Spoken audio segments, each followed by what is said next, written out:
E aí pessoal, painelzinho do Monza GLS. Uma pena que o econômetro e o da bateria não estão funcionando. Já peguei assim, preciso descobrir qual que é o BO.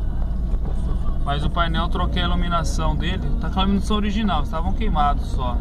Eu quero colocar LED, mas não sei se vai ficar bom. O que vocês acham?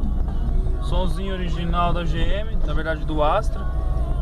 Aqui também, ó, tá aceso. Aqui a câmera não dá pra ver, que essa câmera não é boa, não dá pra ver. Mas esse som, por motivos de força maior, vai ter que sair do carro. Tô nem acreditando nisso. Casou tão bem com a iluminação do carro, vai ter que sair, pessoal. Vamos ver o que vai acontecer.